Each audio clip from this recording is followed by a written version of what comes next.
Hello everyone, welcome aboard. We are live once again in what is a new tech show for a new week. So everything looks nice, and if I look a little sweaty, it's because it's really hot.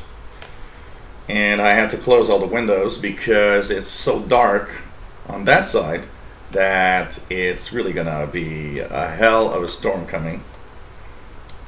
It's actually almost as if it was night here, as it's dark outside with the thunderstorms coming. We are having, and we are under two warnings right now. A very intense thunderstorm warning and a tornado watch. And of course, I just wanted to show you guys what it looks like on the radar. Pretty amazing. This is a line of thunderstorms coming. What's red is very intense. I'm here. So if you look at this, I'm here. And you see that it's pretty much here now. And there's even some rotating clouds here, like rotating there. They just showed it. So a few places. So that means that there's really little tornadoes forming in this thing. A very intense line of storms coming. So hey everyone, welcome aboard after the weather bulletin. If everything just goes out, you guys know that it's because of the bad weather. That would be 2 days in a row. And so, you know. And here is Mr. Cat saying hello to everyone. Mr. Cat that is just wanted to go outside, and I took the decision to, well, I'm sorry man, but you're not going outside because it's really going to get bad, and I don't want you to be stuck outside while I do a live show. So hello Mr. Cat. And hey everyone in the chat room. So this is the live tech show number 85. We are August 22nd, 2017. And this is the show where we talk about technology. We talk about basically everything that has to do with you know, the latest news. We answer your questions, and we just have a lot of fun with great people in the chat room also, by the way. So if you guys want to chat along. And yes, I do have my favorite shirt on, which is No, I'll Not Fix Your Computer. I like the other one too, the other one that is I'm here because you broke something, which is kind of funny. So hey everyone, welcome aboard, and we'll say hi to the chat room a little later as I get into the questions. So this is show number 85 already. We are August 22nd, 2017, and of course this show could not be here if there was no support. So hey guys, PayPal donations at paypal.me/shortwave. And by the way, if you use the old Yahoo email, still works. It's a great way to help me out. It enables me to continue doing what I'm doing, and basically it's just a lot of fun to be here. So you know, without the donations I would not, as the AdSense been rather crappy. A little better this month. Let's cross our fingers that it increases like it's done this month. I'm actually a little better than last month, which for a change is not a downward trend. So we'll see what happens with that. And of course you can be a patron, help me out. Being a patron means you can actually set up a one-time donation or a monthly donation, like 12 patrons right now that are helping me every month. So it's pretty cool. I want to thank everybody that helps me out. And of course, if you've never donated and you like the shows, why not think about it? Any donation helps, even $1. You know, it doesn't require a lot, and it is of a tremendous help. I need a new laptop, so that's something that I have to invest before the end of the year. I'll need really new laptop to have more power and continue on the live shows into the future. Okay, our news today. What's the news? Okay, first of all, the Google Play Store. I mean, what's wrong with the Google Play Store? And you know, we don't see this on iOS, and of course there's a few reasons why. There are things that probably prevent it from happening, first of all. But and now there's thunder, so if you guys hear thunder, we're getting there. I don't know if you saw Paul react, but he just like reacted to the thunder you just heard. So anyways, today we had news that yesterday, out of kind of a panic, basically,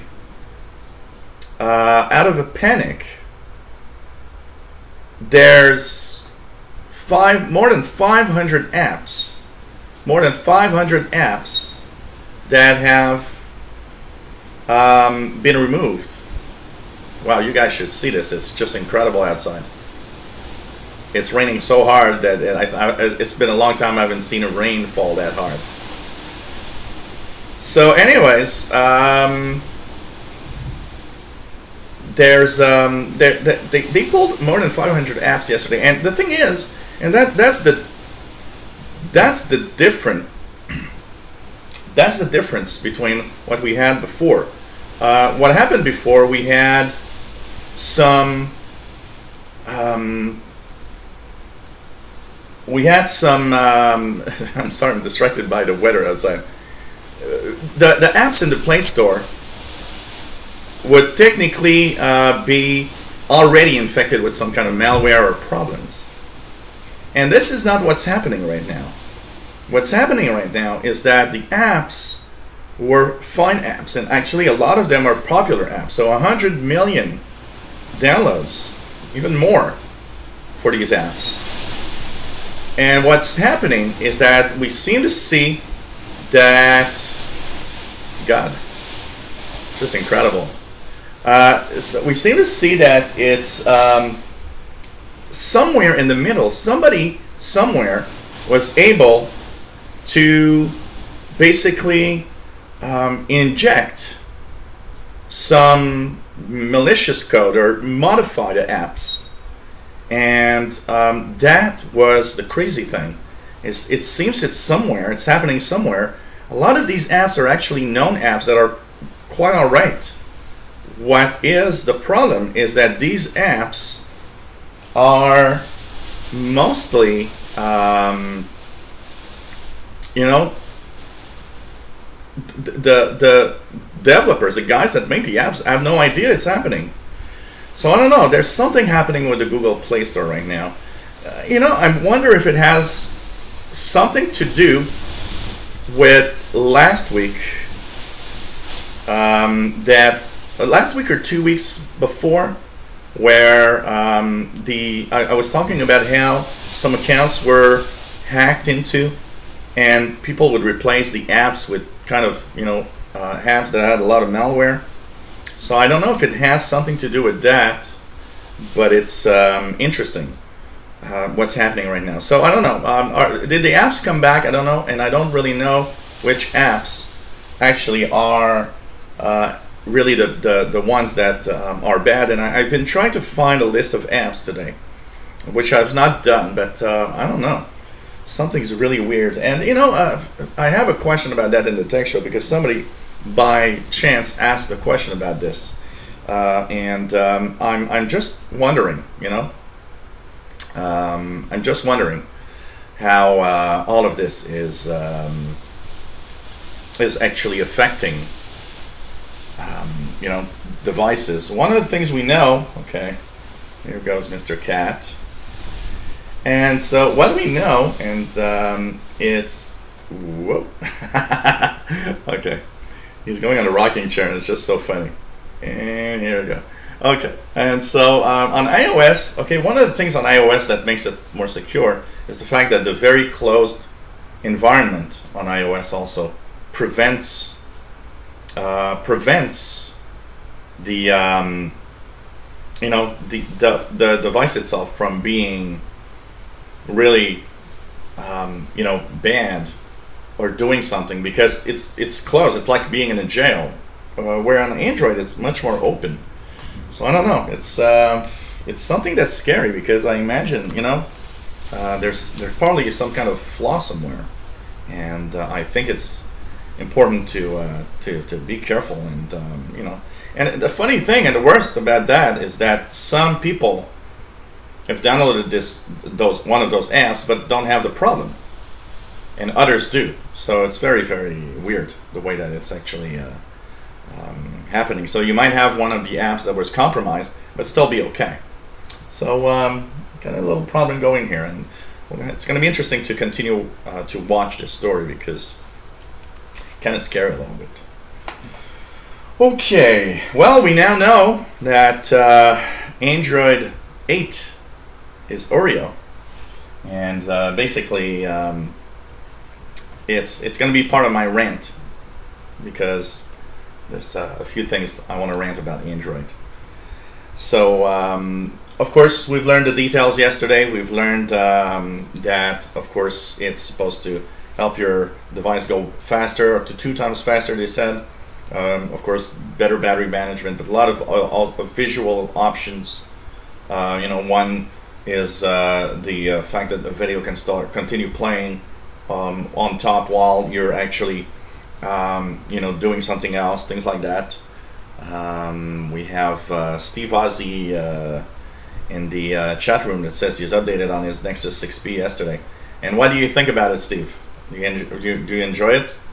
I believe it's still like a beta form. It's not the official release, but probably very close to what it should be anyways. So you know, new Android version. Where I'm sad about this, I mean, it's okay, you know, the Nexus phones, the things that are so you got the final yesterday. Oh, cool. And you like it? Does it seem faster, Steve?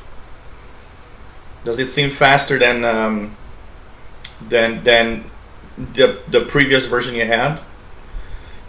So anyways, Nexus Pixel phones are the ones that are getting it, and that's why, you know, sometimes I think about that because I'm wondering, well, maybe it could be worth it to get some of those Google phones next time that I buy a phone, to get the latest operating system as soon as it's out. The biggest problem now is who will get what. You know, they've kind of said yesterday in their live show that their live event, which not a lot of people watched because everybody was watching the eclipse, so it's kind of the wrong day to do it. But anyways, they said they had some partnerships with the different companies, like, you know, Samsung and all of that, in order to have it get on these other third-party company devices faster. But, you know, still, you know, how soon will I get that on my Galaxy S7, for example? I don't expect that before middle of next year on a phone like that, which is sad. And that's something I hate about Android. I like Android. I'm happy to have moved from a iPhone to an Android phone, but I hate the fact that we don't get the updates as soon as we could. So it's a little sad for that, and especially with Samsung and, you know, all of that. So, you know, maybe the next phone should be something something like I should get some kind of Pixel Nexus phone or whatever is going to be. It's just crazy. And, you know, especially another thing that I'm thinking about this is, it's what's sad about it is the fact that we. Okay, let's go back previous. Sorry, guys. So, you know, it's just crazy, anyways. I think, you know what, I think the next phone I'm gonna get is something like that. So to make sure that you are going to basically you know, have the latest version. And, you know, I have the Android channel, and I think it would be nice if I could have the latest versions of Android as they come out, not, you know, wait a year after. You know, when you talk about 8 and 9 is about to come out, you know, it's like crazy. You know, if I look now, I was on Android 6, Marshmallow, and we went to Android 7, Nougat. It took, what, 5 or 6 months? 5 or 6 months before it was on my Galaxy S7. And now, this is not the latest. We have a S8. They're going to want to do it on the S8 first, and the S7 is going to take more time.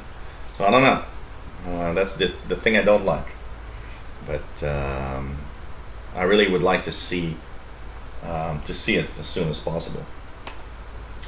Well, Intel's 8th generation Coffee Lake, Cannon Lake / processors that are now available, or almost, not yet. It's kind of, they've demonstrated, they had promotional videos. It's kind of hard to really get it yet, but it's kind of now getting out. With promise of 40% more speed. I think that's an interesting part, because I think that the I'm gonna change something here, guys. I don't like my settings the way they are because the screen doesn't look nice. I'd rather have a camera that actually can adapt to the different screens that I have than have something that doesn't adapt while I'm doing the show. And so here it goes. So anyways, so these new set of processors, basically it's interesting to see, or it will be interesting to see how they perform compared to the AMD that, you know, we have to say it, AMD's kind of kicking ass right now. AMD is now, you know, pushing out these really amazing CPUs with the Ryzen and the Threadripper. And I think Intel feels the heat of this competition. That's for sure. So it's going to be nice to see, you know, what will the performance be in these devices. Hopefully, also one of the things that we are looking for in new Intel CPUs, will there be better battery management? That's also something you want to know, because I think it's kind of important to see that that improvement in the battery process and the battery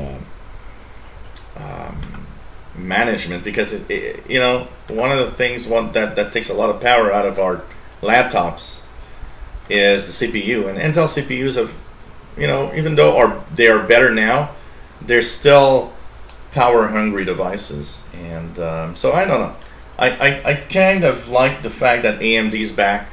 You know, AMD was kind of out of the picture for a while, and we thought that it was almost like AMD was fading away slowly, which was not something I wanted, because, I mean, when did Intel actually perform well and have its own CPUs perform amazingly well?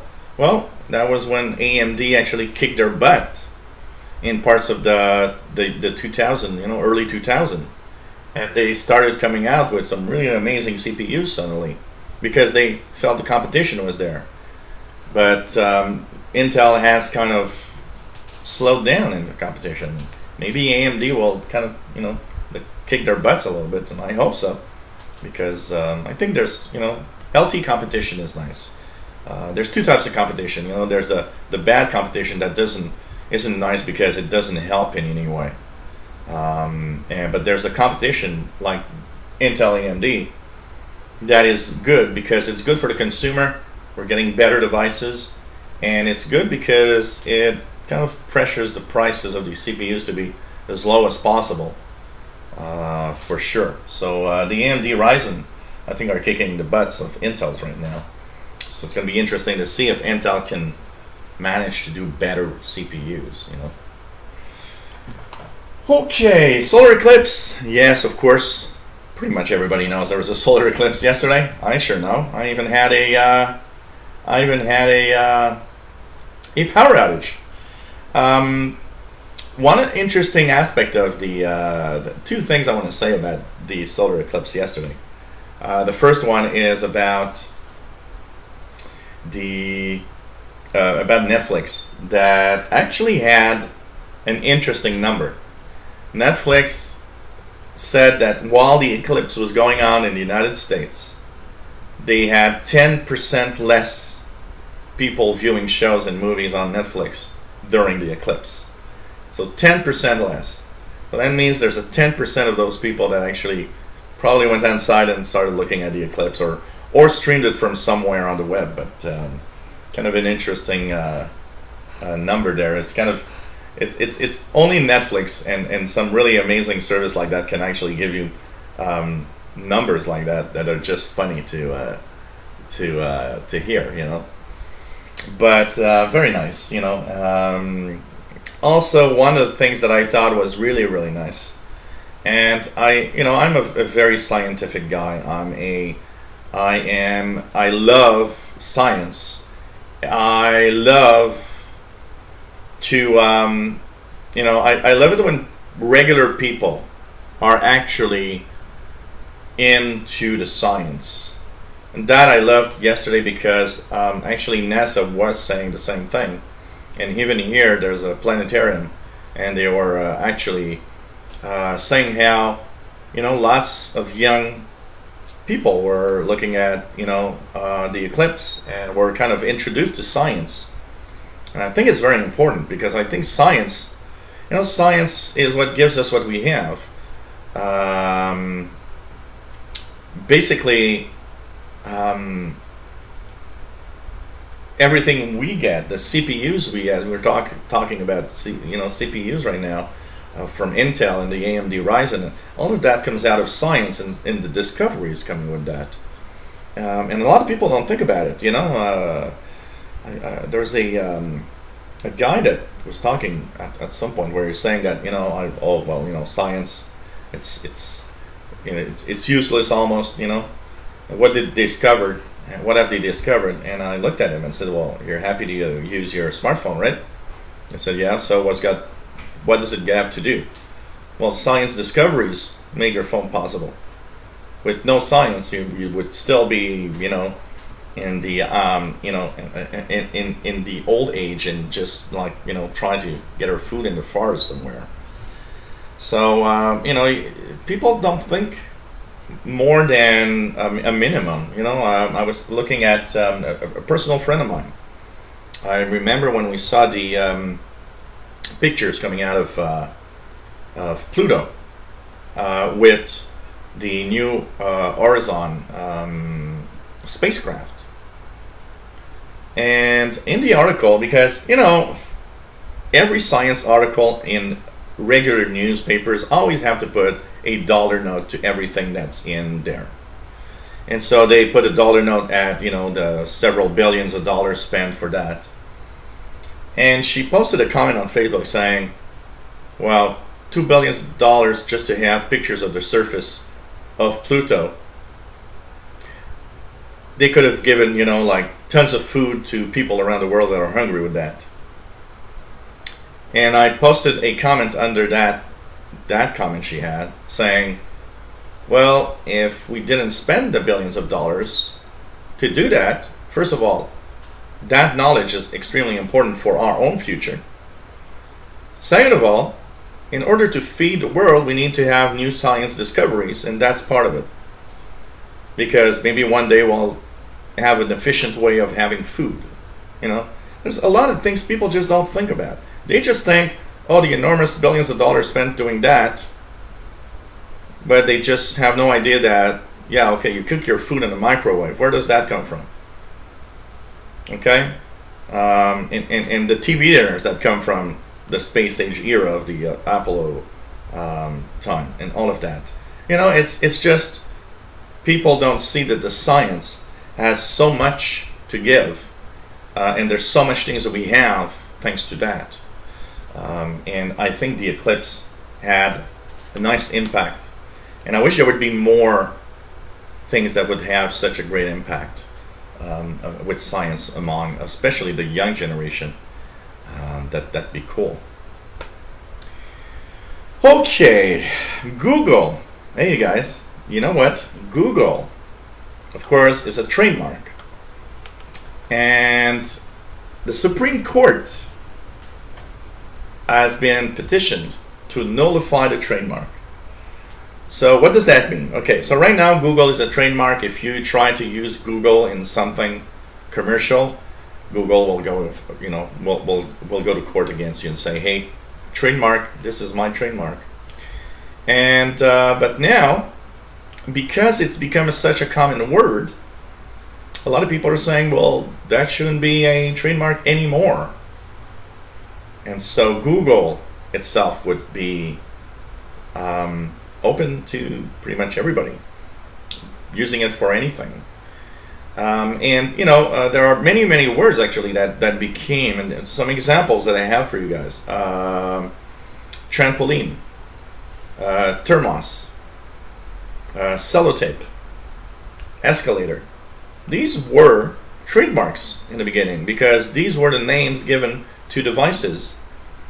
But then, you know, every type of escalator became an escalator. So they decided, well, escalator is a generic term for everything that, you know, goes up and down and can bring people or merchandise, and it's an escalator. So there's a lot of things that, you know, and even some types of steps and stairs, like, you know, electric stairs.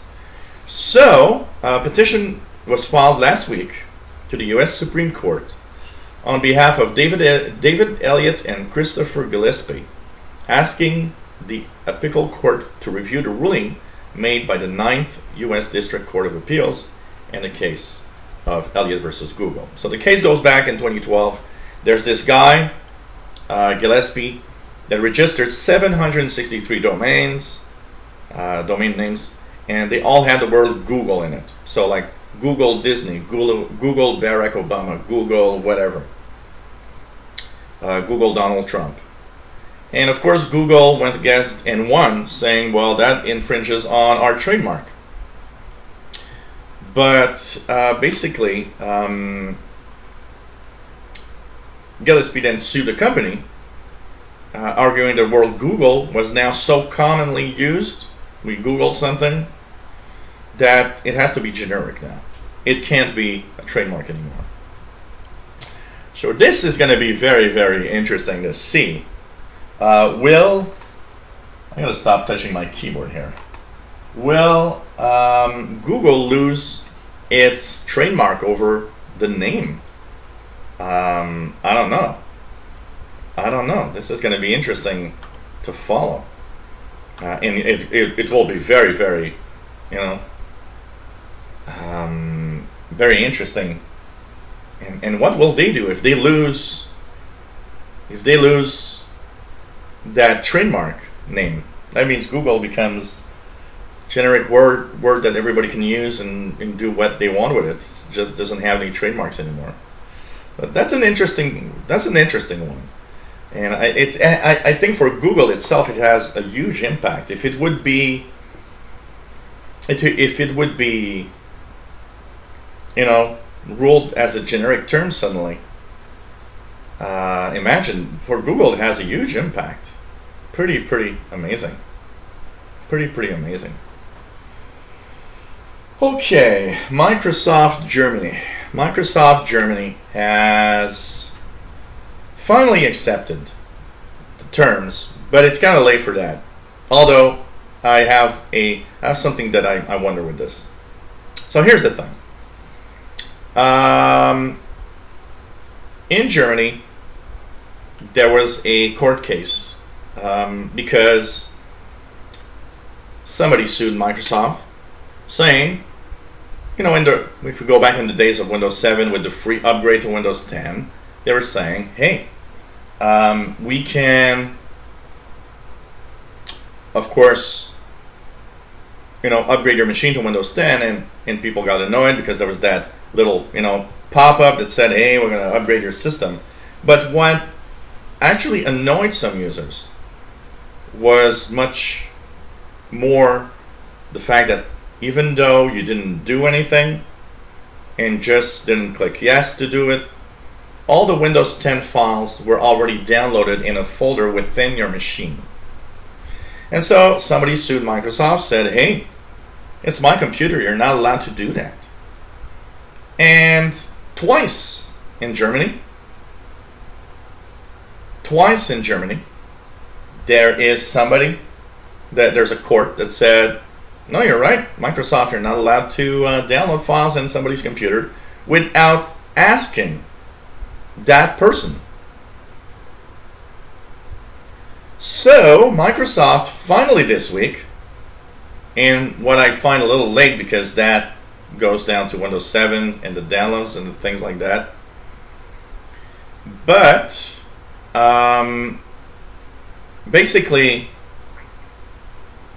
what happens is that Microsoft has said, okay, we'll pop up a message to ask users before we do this. We will agree and do that. Now, I have a question with that, because that would mean that what impact, it's kind of, okay, what impact will it have now? I was thinking about, for example, when Windows 10 has upgrades. Basically, the last, like the creators update, it downloads on your machine. Will that mean that starting like for fall creators update or something, you'll have to get a pop-up that's going to say, oh, we're about to download files that will upgrade your system to a new Windows 10. And basically, will they have to ask you the permission? Will they do it just in Germany? If in a similar side to this, people on anniversary update, you've got a panel that showed up that asks you to review your privacy settings. And the privacy settings are there because some people, basically what happened is simply that some people simply the European Commission went crazy over this, saying, hey, you've got to basically just be clear with your privacy settings. So now everybody around the world had that little panel of asking you to review your privacy settings. Will that do the same with now every time we get a new update? Oh, by the way, you will have a new version of Windows 10 downloaded to your machine. Do you agree with it? That's going to be an interesting outlook, because I mean, if Microsoft agreed, of course they're agreeing only for Germany, but will it be just one machine or all the machines, or it's going to be interesting to see if we get a pop-up saying, hey, we're about to download the Fall Creators Update to you. Hope that you want to have it. I don't know. That's going to be interesting to view this. What this exactly, how this will change the future in our upgrades. But I do agree. I do agree about one thing. It's your PC. You should have somebody telling you something, telling you. Do you want to have these files downloaded for an upgrade? I think it is fair. I think it is fair. Basically, the computer's yours, and I always thought, well, yeah, you're kind of pushing around a little bit when you do that. There's there's many cases of things that install themselves on their PC with very little of your, sometimes almost you not having to say anything. And I do agree upon one thing. It's your PC, and you should be allowed to choose what you want, not have it pushed to you. And that I agree with. Okay, hey, killer robots. Who wants to have a killer robot at home? So this week we've learned that Elon Musk, but many others, more than 100 tech people and important people, have signed a declaration saying that killer robots should be banned, and that this should be in the United Nations chart, like chemical weapons, something really crazy, something really crazy. and that we should ban this and never have killer robots. And I don't know. Killer robots is something that the army wants, because if you think about the army, you know, they'd rather have a army of robots that if, you know, that rather than an army of humans, for many reasons, not just the fact that a human can get killed and a robot, well, is a robot, so it's like you just rebuild it, but also the fact that, you know, robots that fight will probably fight 24 hours a day. They don't tire up. So I don't know. I do agree with the fact that, you know, killer robots are kind of a scary thing, and I do agree that I think we need to wonder about this. Do we really want our governments to have killer robots in the army? I'm not sure about that one. Okay, questions. But before the questions, two things.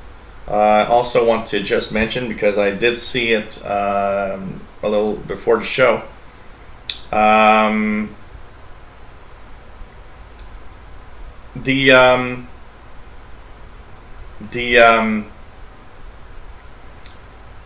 Kaspersky, many like the U.S. government has pretty much issued a warning to enterprise today, saying, you know what, you should not use Kaspersky antivirus because it's a company full of Russian spies. That's an interesting one that happened today, and I don't know what to think about it, honestly. I don't know what to think about it. It's very bizarre to you know, what will happen. There's so many weird things about Kaspersky, and we have to say it. Kaspersky, with what happened in the past few months, what happened in the last few months is weird. You know, with people being arrested in at Kaspersky labs, and you know, I think a lot of it has to do with a war, simply a war of well, let's, you know, that there's a lot of tensions between Russia and the United States, and I wonder if, you know, maybe a lot of this has to do, probably maybe a lot more with that side of war.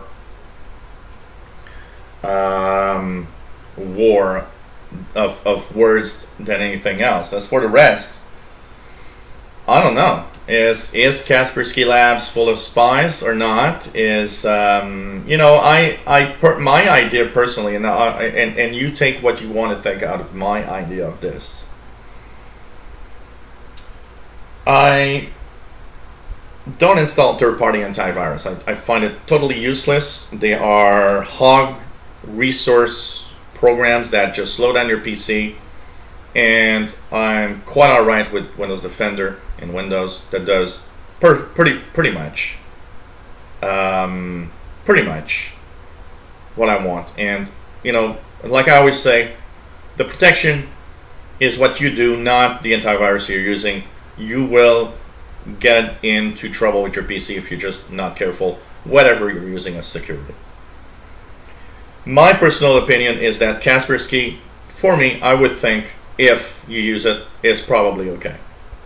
It's probably safe. And I doubt that Kaspersky antivirus on a home PC does anything to spy on you or anything.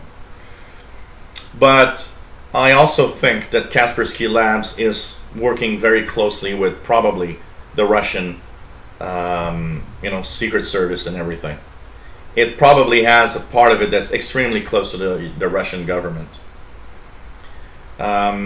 So, I don't know. Personally, I ain't that scared of Kaspersky. But of course, once again, you know, you never know. And Tim has the right one here. When I, you know, that Chinese antivirus, I got a lot of comment on that Chinese antivirus that I had reviewed, which honestly was amazingly good. You know, does it spy on you or not? Does it? It's anybody's guess. And I think you got to take and leave some. Part of that, of course, has to do with the Russia-US tensions. Part of it is, yeah, I do find that Kaspersky seems to be in a very delicate position in what it's doing and what happened in the past few months. Now, up to what point does it impact having Kaspersky antivirus on your PC or not?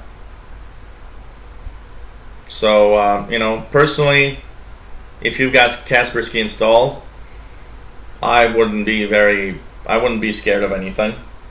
I don't think it's a problem. If there really was some important issues with it, I think we would really already know. And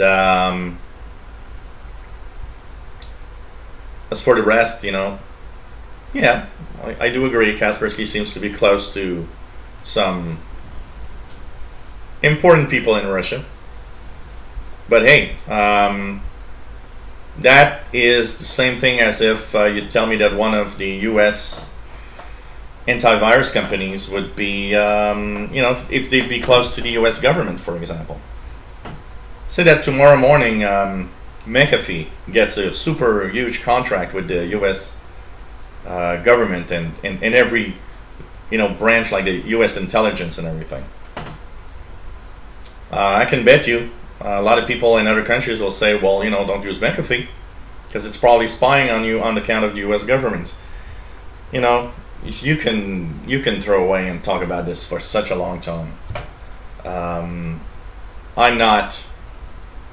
not that much into that, and if you have Kaspersky, for me, it's probably okay. You know. Now that said, like I said, I don't use third-party antivirus. They're a really huge resource hog, and they slow down PCs.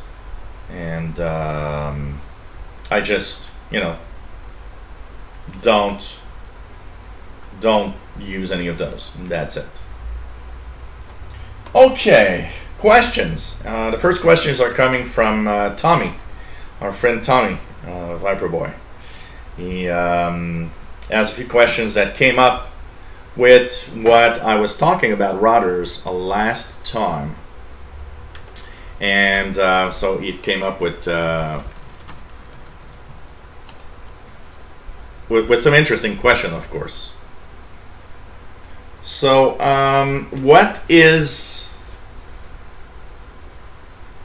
in the router stuff that I talked? Of course, you know, we had router questions last show. So first of all, Tommy wants to know, you talked about a mesh network. What is a mesh network? What is it exactly? As you, you know, didn't really understand exactly. So, basically, it's getting more and more popular. Instead of buying a router, a single router, more and more people are buying a set of devices that we call a mesh network, which is a router. It's still a router, it still routes everything, but each device relays the data between them.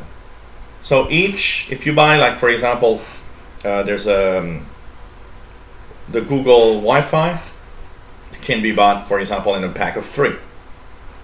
The pack of 3 means that you have the main device, which is the router connected to your modem, plus 2 other devices that are in your mesh network, which is, the mesh network is simply what we call the interconnection between all of these 3 devices. And there are many companies now offering mesh networking devices, which means you have 3, 4, 5 devices, and they all simply relay the data between each other. So a mesh network simply means it's a set of devices that all relay the data within your home network for the internet and everything. The advantage of a mesh network is that you have devices that can relay in different areas of your home.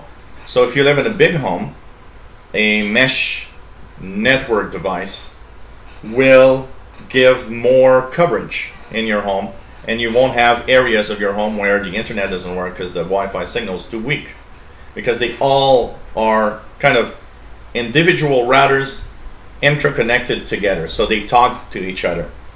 So they get all the same data, and all the data goes between each device. So that's why you never miss out on anything, because it's like having a huge, very powerful router that would be powerful enough to share everything everywhere. So really, it's a type of, you know, it's kind of, you know, if you ever looked at these devices, there's routers and there's you have what we call extenders, which actually connect to the main router by wirelessly and extend that network.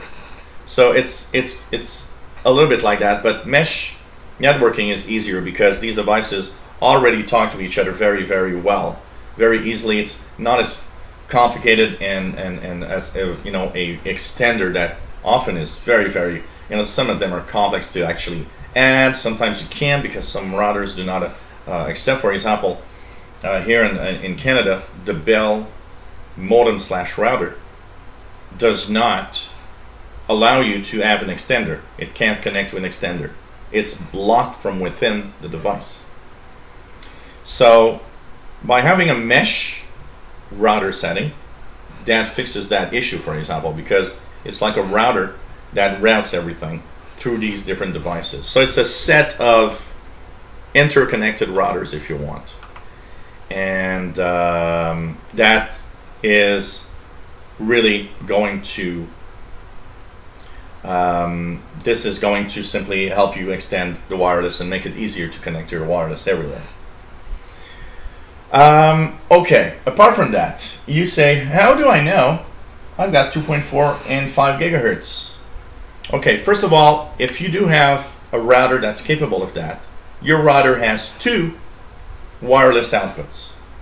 So that means when you look with a 5 gigahertz enabled device, you will see your home network twice. So for example, mine is Création Tube, the name that I give it. I've got 2 appearing. When I look at the list on a 5 gigahertz enabled device, I've got 2 of them. I've got Création Tube normal, which that is a 2.4, and I also see it again.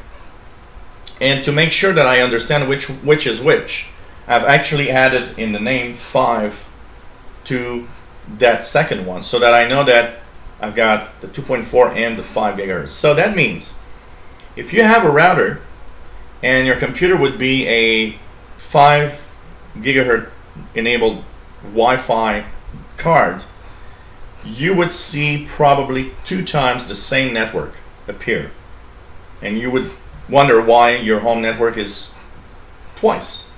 It's simply because there's a 2.4 output and a 5 gigahertz output. How do you know if your device is enabled for 5 or not? Well, it's very simple. You can check out the specs of your own laptop. So for example, in your if you go to the manufacturer of your laptop, you will see that it will tell you, oh, you've got this Wi-Fi card enabled, and it's going to tell you if it's 5 or 2.4 only. It's still a mixed bag. I'd say about half of what's sold right now is still 2.4 only, and half of what's sold is both 2.5 and 5 gigahertz. Now you're talking about speeds also, because you're wondering what the hell are those speeds. So okay, you say that your home connection is 5 megabits per second. That means you don't technically have to worry about anything about the interconnections in your devices with Wi-Fi, for example. Basically, the speed of your connection, because what I was giving out last week about numbers is the speed of the connections on my Wi-Fi. And so you said, okay, you got 132 megabits and 433 megabits in your 5 gigahertz. What's important to understand here is if you've got a 5 megabit per second connection, pretty much any Wi-Fi connection is already faster than that 5 megabits. That means you're getting the maximum speed of 5 megabits. What you need to just understand is the Wi-Fi connection speed needs to be faster than your internet speed. That's all that you have to know. So on a 5 megabits like you have, don't worry about it. It's pretty sure your Wi-Fi is connected always faster than that. So you always have the maximum speed of your internet. Now, why it matters here is I've got 120 megabits down. That's my internet speed. That's the speed of the internet coming out from the cable that I have here. So I need a connection that will be faster than 120 megabits per second in order for me to see the real speed of my internet connection. So on the end connections, I sometimes on some device connect at 70, I think 74 megabits or 78 megabits. If I connect at 78 megabits, that means my Wi-Fi connection, my wireless connection, is actually slower than my internet connection. I am not getting the full speed of my internet now because my internet connection is 120. It's a very, very fast internet connection. So I will prefer a 5 gigahertz connection most of the time when I can, because the minimum that it connects here is always 433 megabits.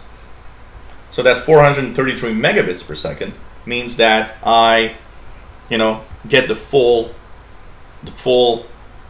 speed of my connection, and that's the important thing.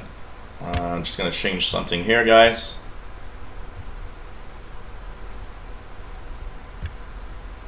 Oops. Just gonna do something here. Sorry, guys. Okay, so just gonna change the source settings a little bit. I'm gonna tone down now. There's no more pictures, and I feel like I look like a ghost when I'm white. And let's just remove the auto here and the auto here. Sorry, guys. I'm going to continue talking about that. So, that's what happens basically with your speed. All you need to know is that your speed needs to be faster than your internet connection. So, if you've got 5 megabits down, that means simply that you have to have faster than 5 megabits connection, which is probably the case because even an N or even a G connection, even an old G connection is faster than that. G connections typically are 54 megabits in general for connection. So 54 is faster than 5, you're okay. So that's why I have higher speeds. I need higher speeds. And also, for those that do file transfers via Wi-Fi, the higher the speed, the faster the transfer between your computers. And that's also something that's very useful to have. Okay. Other questions that are coming up is, the other one is from Francis. Says, hello, love your shows as usual. Android apps in malware, do you think it is less safe than iOS? And I was talking about this in the news, the little bits of news that I just gave today. So technically, I'm not too scared of Android apps being bad, but with the latest, in the latest months, we've seen a lot of problems happening with all of these apps on the Google Play Store that are actually, either have malware and they went through the filters at Google, or they just basically, like today, when I was talking a little earlier about the fact that more than 500 apps were found to be compromised. Yeah, it tends to let me think that iOS, is probably a little safer. We do hear much less stories of iOS apps in the App Store having problems being compromised or doing something bad on your iPhone or iPad than Android. But also it's the nature of the devices. I mean, Android devices are open. They're like Windows. You can do what you want with them. Unlike an iPhone or an iPad that you can't really do what you want in them. iPhones and iPads are locked down. So technically, yeah. But you know what? Even with that in mind, it's still pretty safe through the Google Play Store. And with that in mind, I would not stop myself from buying another Android device at all. So that's for sure. Second question you've got: what app store has more choice, Android or iOS? You've heard that Apple has more apps. Okay, here's the deal. Yes, Apple has more apps than Android. I think it's still the case. The real deal, and what you really need to understand here, is that it's not so much as the number of apps that is important, but the quality and the type of apps that are in the store. And all I gotta say is apps from Android, all the important apps are all both Android and iOS. And that is the important factor. It doesn't matter that, you know, the Apple Store has, you know, I don't know, 10 million more apps. It doesn't matter. It doesn't matter because what's important is, do you need the Facebook app? Does it exist on both? Yes, okay. You need, you know, I don't know, you need Twitter? Is it available on both? Yes. Oh, that famous game, is it available on both? You know, Pokemon Go or any new app or new game. Is it available on both? Yes, it is. Okay, all the important apps, and anybody who respects themselves with apps is, what I've got to say, is doing it for both Android and iPhone. You can't not do it for both now. Yes, there's specific apps, very specialized apps, and I see it here with, for example, radio apps for some of the stuff that I do, that do have apps only for one device or one other device. But it sometimes has to do with the way these devices can be controlled. An example, I've got an app to control a dongle, which is a radio. And everybody says, why is that app not available for iOS, for Apple? Well, it's simple. Because of the openness of the Android operating system, you can control devices at a level that you cannot reach within a Apple device. So some of them are not on Apple because of the way they are on Android. Some by choice. Some people prefer to do it on one specific platform. The reverse is true. Some apps sometimes are available only for iOS. But these are very specific apps in general. And I'd say that anybody that gives me, like, you know, 100 apps are there on both platforms, I'd say 90% are on both platforms.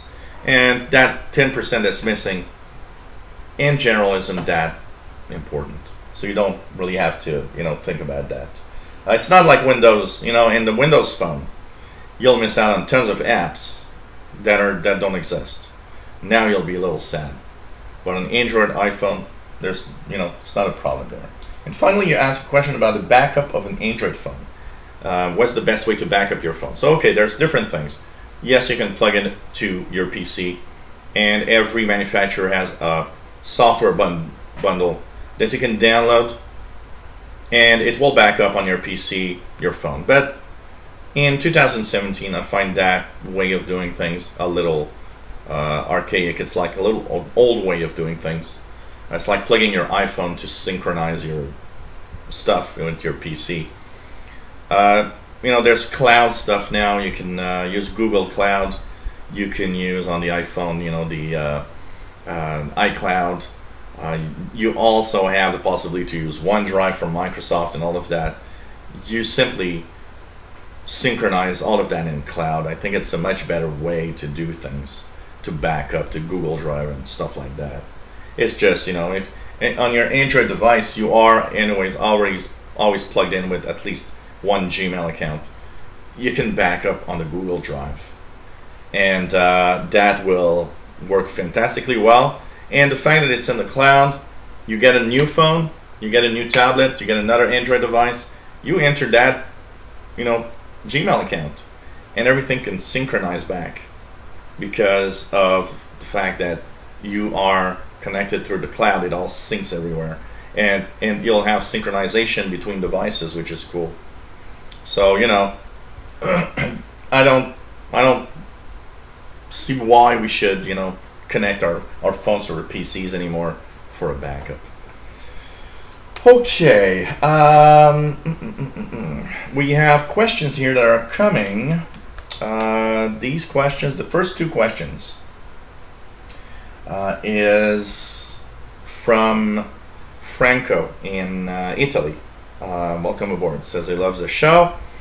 So he says he wants to know if he uses the Windows upgrade. He saw my video about using a product key. Of course, he also says that he's got one machine that he would like to upgrade, but he doesn't have the product key. Is there a way to find the product key if you can't find it anywhere? So two things I have to say about this, first of all, because these two questions go together.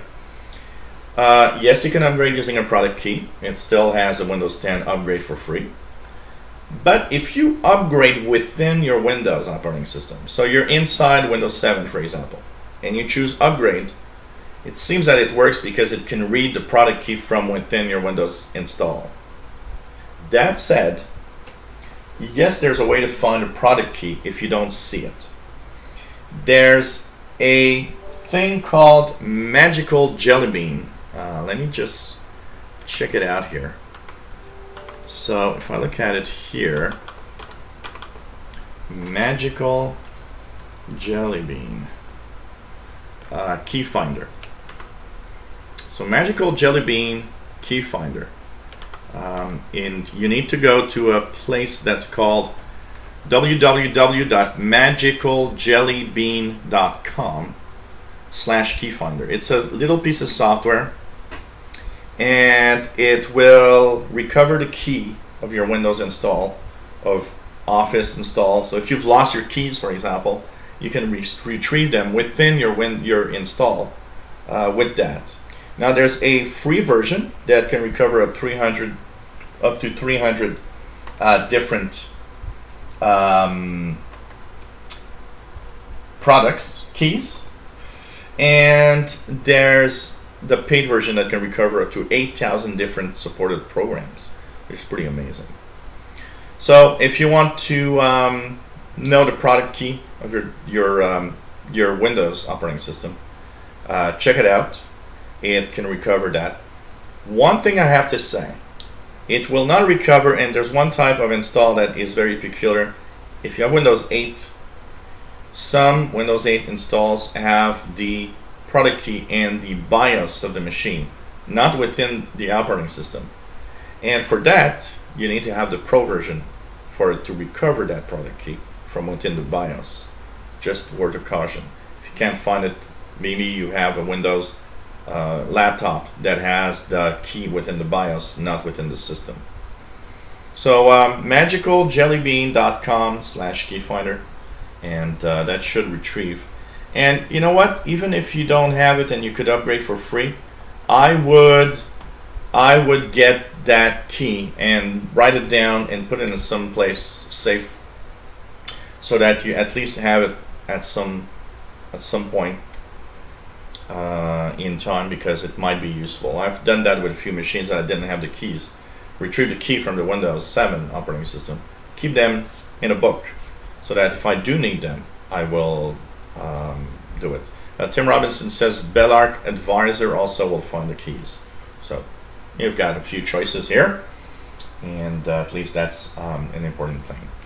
Okay, another question, and let me just check it out because I need to get. I've seen that I've received another email, so I'm just going to check out what's left in the emails here. So the other one here, we have Reese Hodom that asked me a question about the differences between Core i3, i7, R5 processors. What are the differences between Core i3, i5, and i7 processors? Okay. Basically, it has to do with the number and the possibility of cores within the CPU. So technically,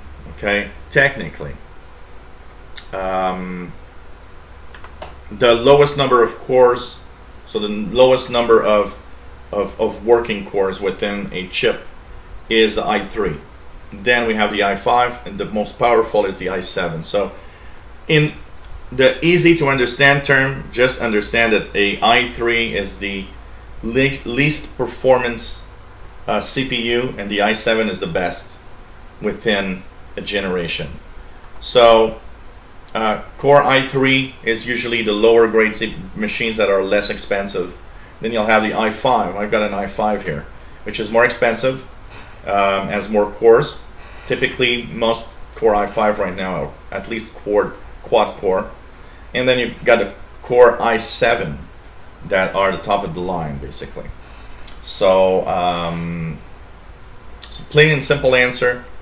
Generally speaking, Core i7s are better than Core i5s, which are better than Core i3s. And that's mostly what you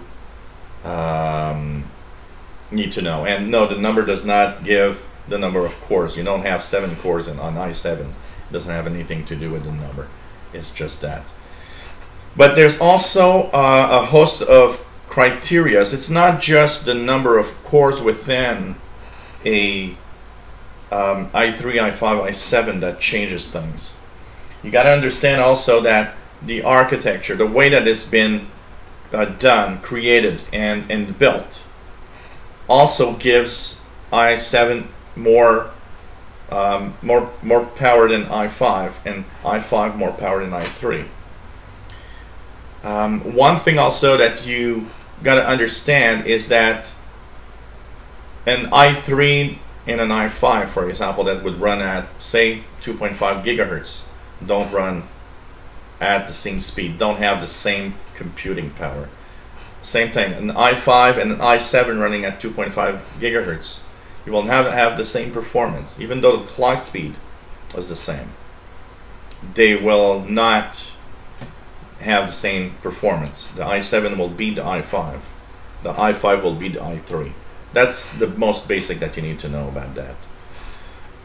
And finally, just a quick note. If you see, for anybody that buys a PC, if you see very little difference between an i7 and an i5 in price, of course get the i7. But if you see a very huge, very big difference between i5 and i7 on price, I'll just have to say one thing about i5 CPUs. They're not mid-range, they're mid-high range, meaning the i5's performance is way closer than the i7 than it is to the i3. The i3 is really far behind both the i5 and i7. So if you can't afford an i7, you have a really great machine with an i5 already. And of course, i3 are the bottom of the PC. In general, people buy them because they're less expensive. And I'll be very honest, as a tech guy, I've gone through tons and tons of machines, both from the i5 to i7 to i3. I've always seen the i3 being much slower than all the other ones, where the i5, i7 has less of a difference in performance. So, in simple terms, that's what I had to say about the difference between these cores. And then, of course, a little later, more advanced than that, you have, of course, the different generations. It's sometimes worth saying, basically, if you buy a Core i5 or i7, it might be interesting to see what generation of processor you've got, because you know, nothing can be simple in computers. And all I gotta say is, if you buy a PC that has a Core i7, well, knowing if it's a 5th generation or 6th generation or 7th generation i7 also makes a difference, because each generation performs better than the generation before in general. Each generation also has better battery life. Each new generation of CPU consumes less power for the same amount of work. So that's also something to know about. So for example, I've got an i5 here, but my PC is an old PC, so it's a 5th generation i5 that I have. Give you an idea, we're starting, in the next few months, we're going to start seeing the 8th generation i5 processors, and they will be more powerful. Simple as that. So this is something to think about. And I think I've got a last question here that I've seen arrive through the email from Jim Maley. I was wondering, is there a VPN that will protect my whole computer, not just the browser? Thanks in advance, love your show. Well, actually, if you use a VPN software, okay, if you have installed a software that is a VPN tunnel, or if you use a VPN where you actually put the settings in the VPN settings in Windows 10, for example, all of your internet connection, everything is encrypted in that VPN tunnel. That means all your apps that are running are going to be within that VPN. The only VPNs that actually are not just are just the browser is the one, like for example, if you use Opera browser, there's a built-in VPN on the Opera browser. That is only for the browser. You're browsing through the VPN, but your other apps are not. But within, if you install a dedicated VPN that has an app that you have to install on Windows, all of your apps, everything you do on the internet is within that VPN. Same thing, you subscribe to a VPN, you've got settings that you can add to the VPN settings within Windows 10. Every app, everything on your computer that needs to connect will connect through the VPN. That will be all of your computer. So it's as simple as that. It's really only if you have a VPN that is specific to a browser, or like, you know, like the Opera VPN, that it's only the browser.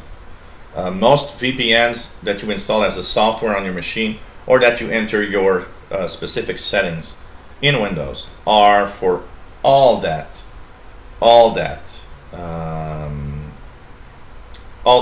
apps and all the connections you do on the internet.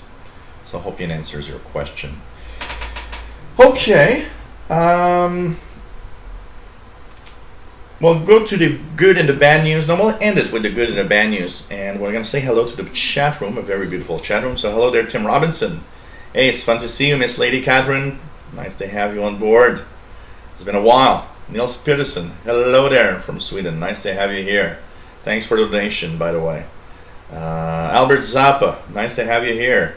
Hata Wahinta, nice to have you on board. And she says, if you've got the money, better go for the gold. So if you got the money, of course, get the i7. You know, you're getting one of the best PCs out there, usually. But an i5 is not that bad, actually. It's pretty good, yeah, Alex says my laptop is an i5 Gen 6, I think, or 7. Yeah, if you look at your at the model, if you go into Windows and check the information for your system, it's going to tell you exactly what CPU you have, and you can just Google it. It's going to immediately tell you if it's a 6th or 7th generation. i7s are great. So, you know, if you get an i7, it's never a problem. Reese Odom, hi, nice to have you on board. Nearsoft, apparently, you can also get product key. Ah, interesting. And good to see you, Hata Wahinta. Nice to have you here. Tim Bears, hello there. Nice to have you here. What else do we have? Did I miss anybody? Bobby Burgess, hello there. Danny, Shortwave Radio DX, that's gone to paint. I need to paint Just going crazy with that. Anybody has questions? Hello there, Alexander Herrick. Nice to have you here.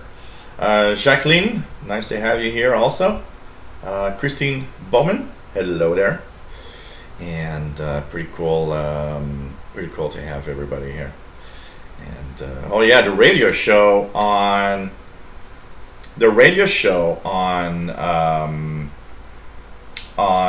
Saturday was amazingly cool. The radio show was really, really, really amazing. I gotta say, I just loved the show. It was just amazing.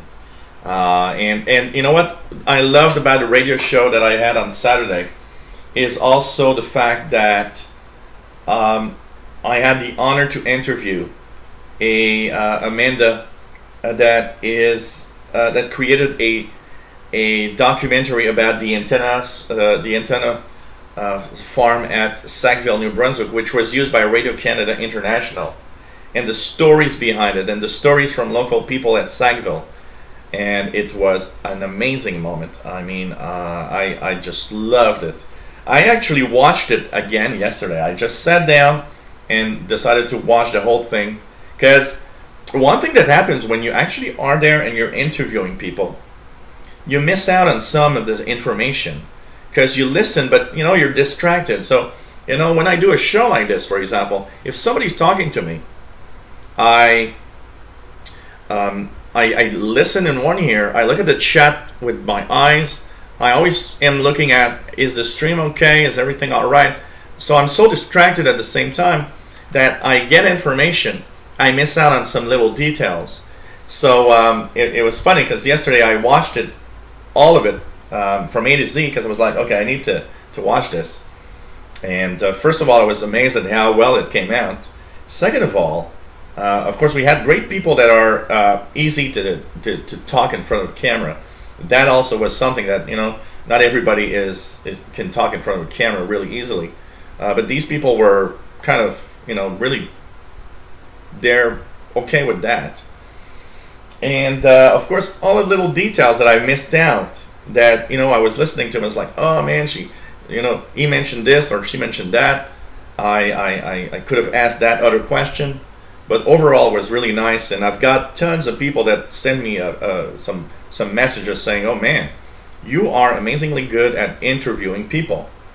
So, and I did find myself to be quite good at interviewing people. I was really surprised at that, because I have to say, Saturday morning, when you know, I packed up everything to go there, I was a little nervous because I knew that I would have an audience there watching me, plus the live show.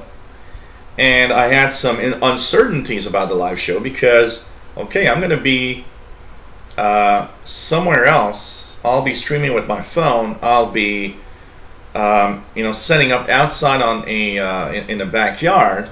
How is all of that going to work? And how, if I get people to interview, how will I do it so that it works well, you know? And actually, well, it just was fantastic, and you know, I was amazed, which of course opened up another side of what I was doing, kind of confirming that, you know, having shows where I can interview people would be fun, including here on the tech show.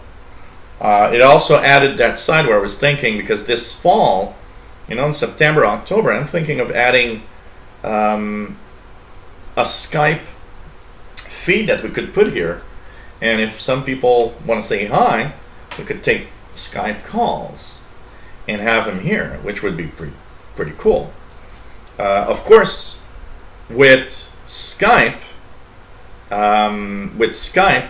know, it will have to be a pre-approved thing. I mean, anybody that will have to be here will have to be approved that, okay, you're going to be okay, because, you know, I'm going to get tons of idiots and I'm going to try to Skype in and you know, just be idiots. So I don't know. It's going to be fun, I think, and I think that's going to be so. In September, October, something like that, I'm going to set up a special Skype account. Actually, I want to set up 2 special Skype accounts. One will be for the tech stuff. One will be about the tech stuff. And the other one will be about radio stuff. So they'll have each their own name.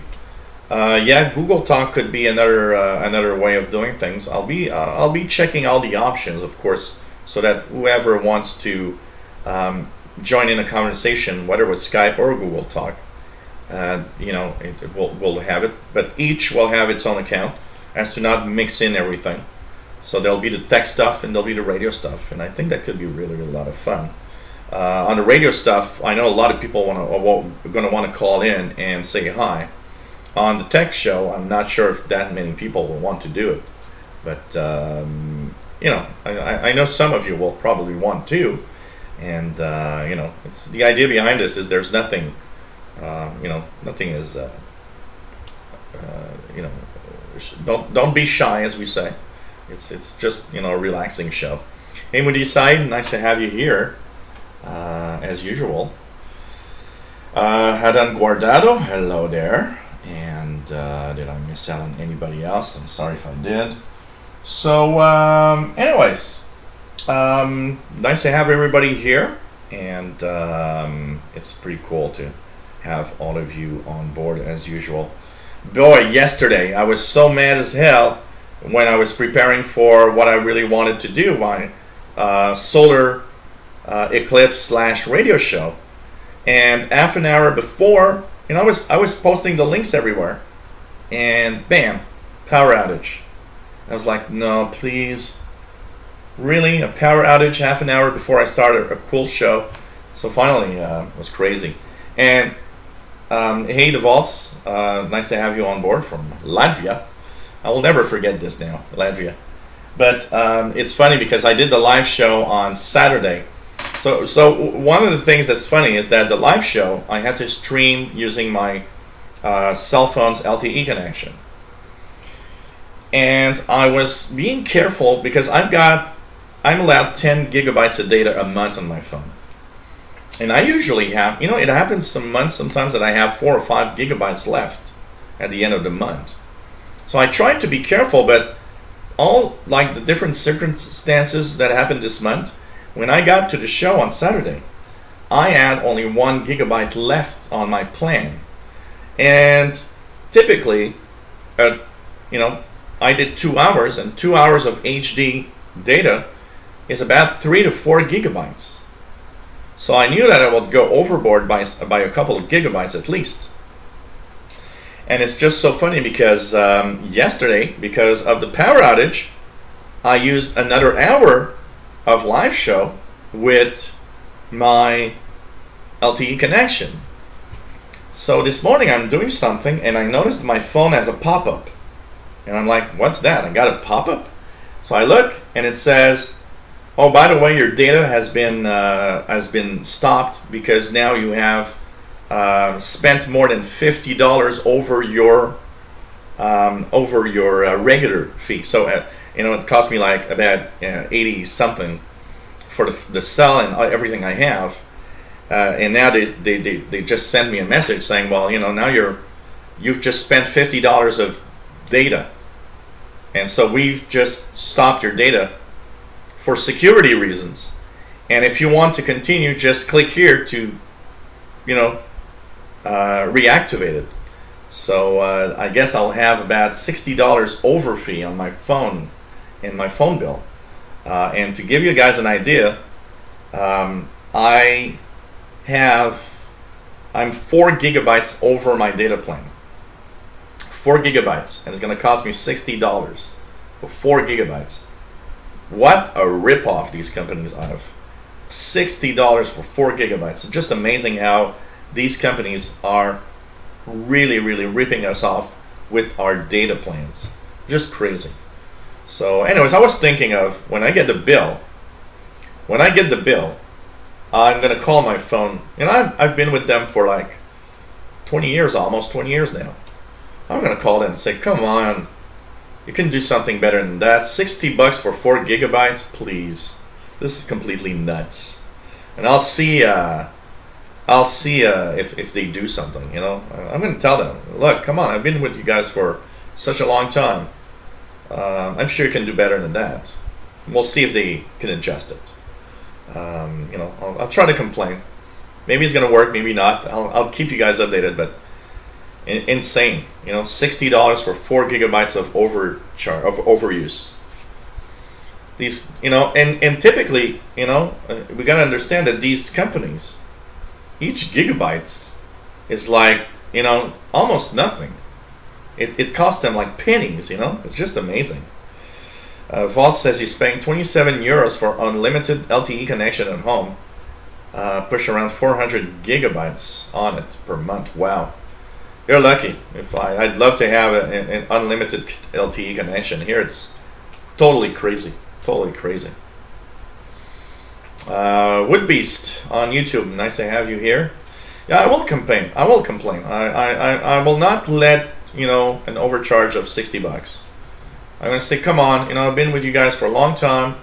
You know, it's one of the rare times that I go overboard. I can't believe $60 for 4 gigabytes. It's a ripoff. I will tell them it's a ripoff, and we'll see what they're gonna do. But I will complain. And anyways, I'll have my bill in what, we're at 23rd, so my bill is due in a week. So around in the end of next week, like the 31st of August, I should have my bill. So I'll be checking how much it is. But $60 for 4 gigabytes is totally stupid. Right now I am on a contract, yes, because I still have my phone to pay back on the contract. I'll be out of a contract in about 6 months' time, and I'll see if I change phone or not, or I still keep my S7 for a little while. I was thinking of keeping my, you know, my contract ends in 6 months, which means my bill will go lower.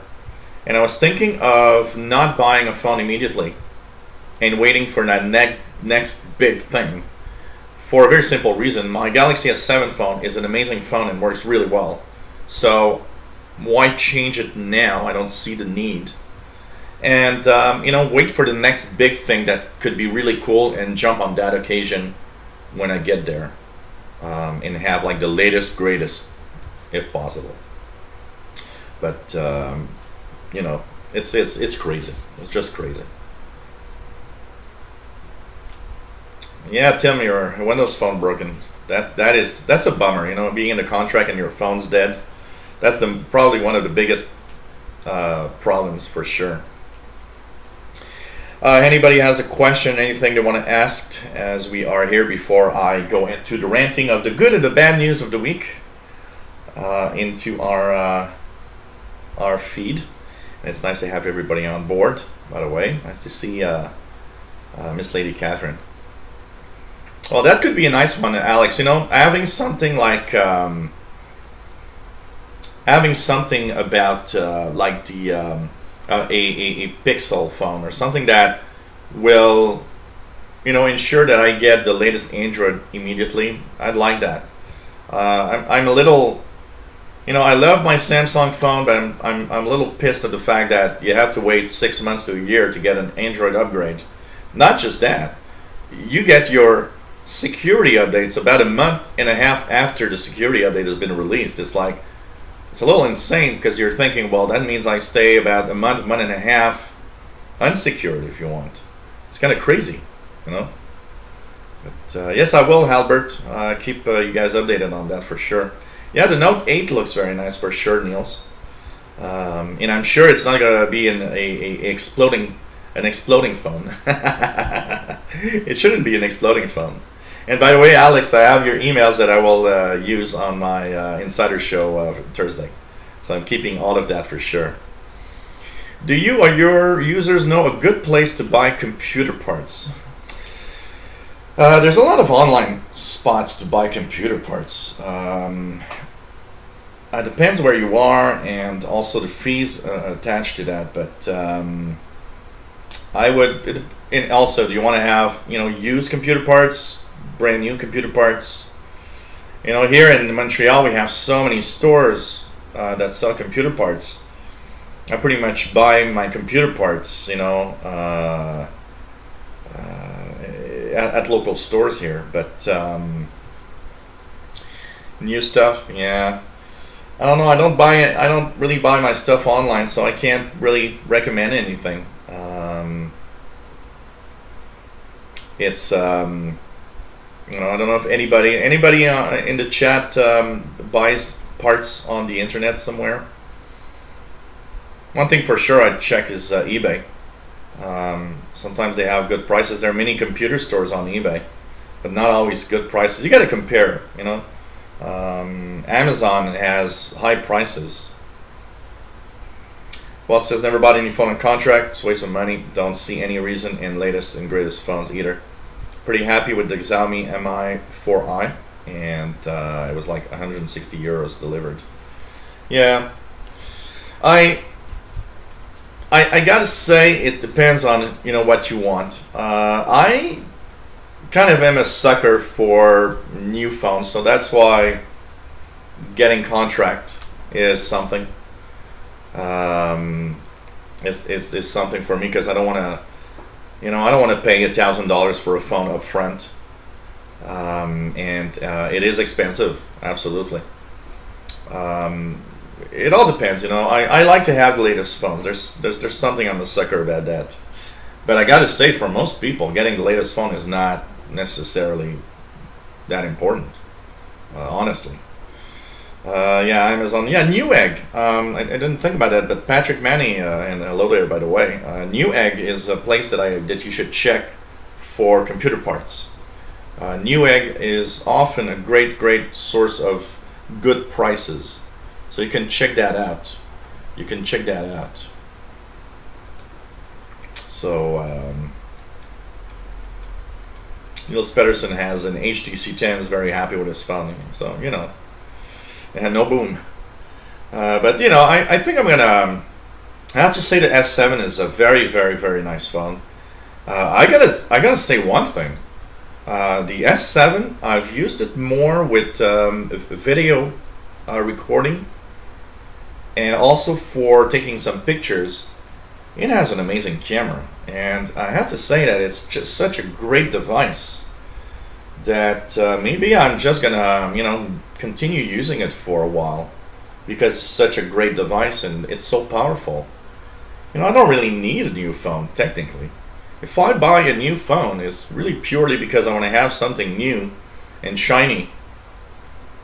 It's, you know, but in reality, it's a little like spending money for nothing, you know, especially when you have something that's already good and works great. Flying Buddha, nice to have you here. Water cooling for CPUs. Well, it depends, but for gaming, and especially for people that are really, you know, that like to overclock, it's actually very good. It's a much better and efficient method of cooling a CPU than fans. But it's not for everybody, and it depends what you're gonna do. But for gaming PCs and overclocking, is the way to go, for sure. What's the best CPU for video editing and music production?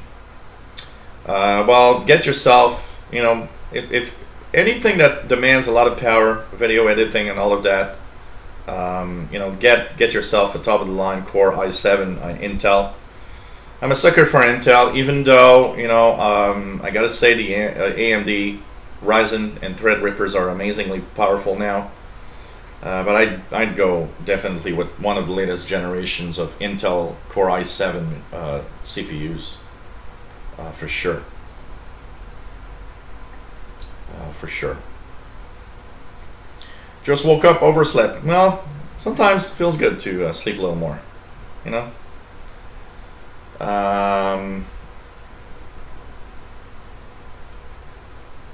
Ateo Hinta says, I didn't know CPUs drank water. Yeah, water cooling is one of the ways. You know, there's many cooling methods for CPUs, but for very efficient cooling, water cooling is the best thing to go. That's for sure. Alex says he uses Newegg for most of his computer parts builds. So, you know, Newegg is good in general. Vault says if you're in the US, Amazon. Amazon can have surprising prices, but Amazon, you have to be careful. There are some things that they really overprice. So it all depends. That's possible, Vaults, though. I've never bought anything on Newegg. And for one thing, I know that Amazon has one of the best return policies ever. It's really, really not complicated when you're on Amazon. As for Newegg, so Vault says that the return policy is not great. It's possible, but I would need to check that out. You know, that's the kind of thing that is, you know, you don't know it until one day you buy something and it's like, oh, bugger, I don't want that. I have to return it, and then you see how it's kind of complicated suddenly. Any news updates about Surface Phone on the Underground Whisperers? There's something. There's something. There's something maybe by the beginning of next year that is in the making. And it's a very surprising thing. That's pretty much all I can say. And so yes, there's kind of things coming. Neil Spurson says, yes, a friend of Samsung S6 and it takes good pictures, nice videos. Yeah, they are amazing for sure. So Patrick says AT&T. We don't have AT&T here.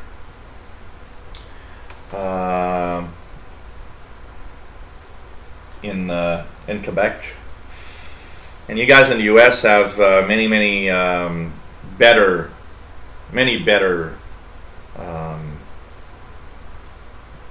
you can stretch it to i9 or Xeons, absolutely, like the Vault says, if you have the cash to put in such a powerful device. Well, i7 is it's still powerful, you know, it's still powerful. But of course, there's the new ones, the new i9s, and all of that are even more top of the line, of course, for sure.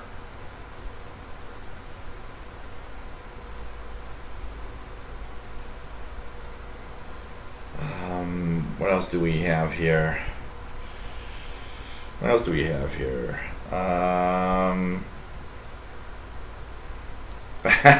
This lady, Catherine. Yep, my shirt says it all today. I will not fix your computer, and that's it. And the other one I have is I'm here because you broke something. And that one I like to wear for the karaoke bars. A friend of mine that has a karaoke bar, and sometimes something breaks down there. And I like wearing the other one. I'm here because you broke something. Because it's sometimes true. Not always, sometimes. So my little ranting for this week, and my good and bad news, basically. Good news, you know, I think it's a good news. The fact that people are kind of, you know, important people are actually signing a declaration saying that killer robots should be banned. I kind of agree with that. You know, killer robots are kind of, I don't know. I'm not sure I want to have that. And it's kind of, you know, really, I don't know. You know, killer robots, I don't think we should have anywhere. Everything is really, really, the world is dangerous enough like it is right now. And so having a, you know, of course we got to understand that having a United Nations declaration that killer robots should not exist does not mean that they will never be done, because it's like, you know, chemical weapons. There's a treaty for that. But honestly, it's, you know, some countries still have them. But at least some people are taking it to a point where it's important. I mean, as artificial intelligence gets even more important in the future, killer robots are kind of a scary thing. And my rant of the week will be at Android. because it's fantastic to have put this and to say, well, oh, Android Oreo. So my first rant is, why Oreo? I hate it. You know, they did it with Kit Kat. I do not find that it's cool that they use a brand, because it gives publicity to that brand so much. And actually, one question that everybody's asking, did Oreo, or did the company that makes Oreo, pay something to Google for that? Or is it just, well, you know, it's going to give us so much publicity, it's fine? I don't know. You know, is it the other way around? I don't know. So, you know. But the other thing is, it's fantastic to have a brand new, well, you'd be surprised, Vaults, because the rumors, you know, when there was version 4 was Kit Kat, the company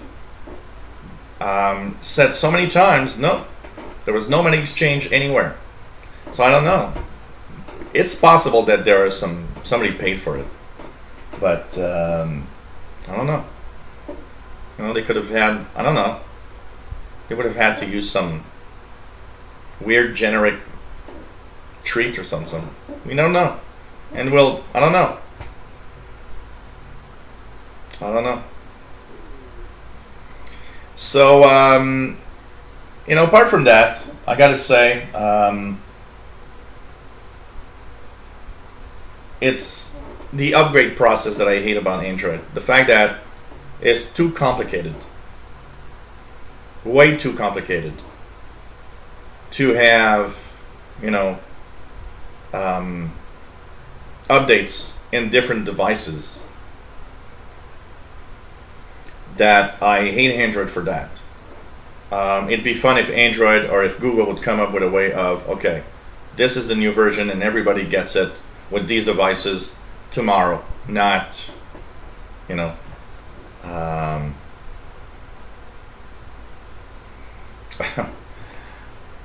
first one was free, now they got the taste. Yeah, maybe that's that. You know, actually, I haven't eaten Oreo cookies in like ages, and since yesterday all I see is Oreo cookies on my face. It makes me want to buy a pack of Oreo cookies now. Maybe that's what they want. So I don't know. Anyways, my rant is mostly at darn Android. Too complex to upgrade on devices. So this is the live tech show number 85 for August 22nd, 2017. So hope you guys enjoyed today's show. It really goes fast, an hour and 42 minutes.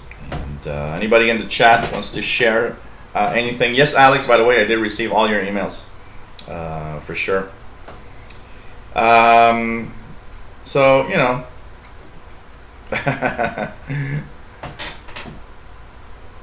why do Android use names, not just like Android? Well, you know, they have numbers. I mean, Android Oreo is 8.0. Android Nougat was 7.0. Android Marshmallow was 6.0. And so on. So they do have a numbering version. So they have a number. But for some reason, Google decided that Android versions will have sugary treats as their main name, because they want to give it a name. So, you know, if we look at the different versions, so Android versions names. Let me just check it out. So, what do we have? We have, for example, Android. Let me just check Android version history and the names they had. So here goes.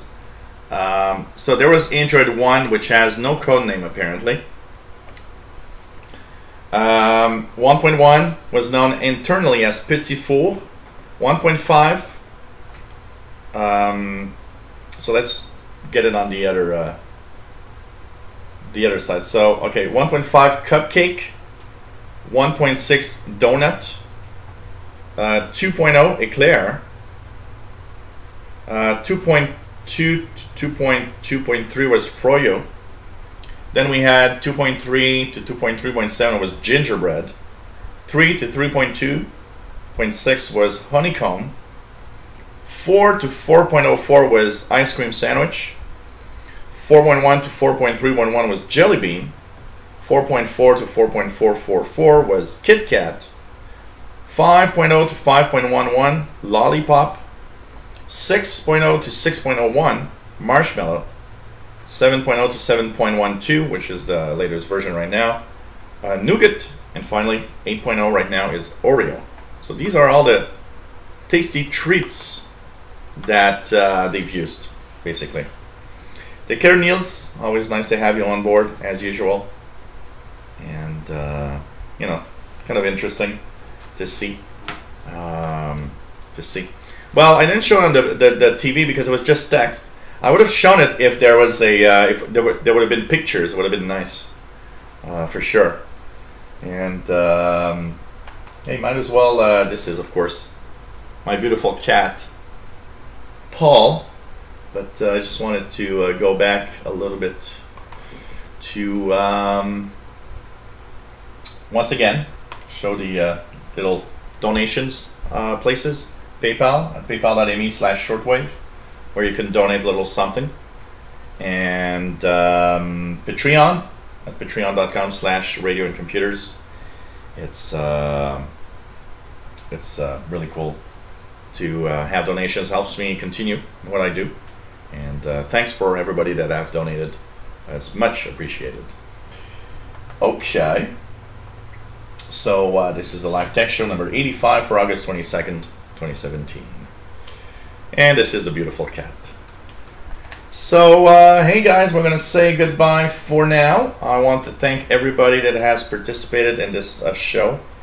Man, time flies. An hour, 47 minutes already. Thank you everyone for being here. Really, really nice. And yes, help with your computers at gmail.com is a email. I need to add it to the slides where you can send me questions. Help with your computers at gmail.com. And always nice to have all of you here. And great to see some new names, absolutely. We've had a steady, 35 to 40, 45 viewers, which is more than we had when we left off before the little break. And I hope it's gonna really nice to have everybody here. And hello there, Thomas. Don't forget this week what we have for live shows left. We have the Windows Insider Show Wednesday at 3 p.m. Eastern and 1900 UT. And let's cross our fingers. The internal build is looking really good on Microsoft. We should have a insider build tomorrow. Let's cross our fingers. I really want to have one. Bobby, yes, I need to check that for sure. Voice of the Report of the Week. Thursday, 7 p.m. Central. That's 8 p.m. Eastern. 9395, 9455, 7490, and 7730. I'm going to have to check that out. My song request will be on that show. Oh, really, Bobby? That's cool. The best for me will probably be 9395. I'm going to try to have it there. 7490 doesn't always come in very well. So I'm going to try anyways one of those frequencies. I'll try to keep that in mind, Bobby. That's always cool when we have things like that happen on the radio stuff. So, did I say Wednesday? No, I said Thursday. So Thursday, I think I said Thursday, but it's possible I said Wednesday, but Thursday, 3 p.m. Eastern, 1900 UTC, our Windows Insider Hour. No, Wednesday, what I mean, Alex, for Wednesday is a new build tomorrow. Tomorrow, there should be a new build tomorrow. And Friday, radio show, 2000 hours UTC as usual. We'll be here live. Talking about shortwave radio, tuning around the bands, having a lot of fun.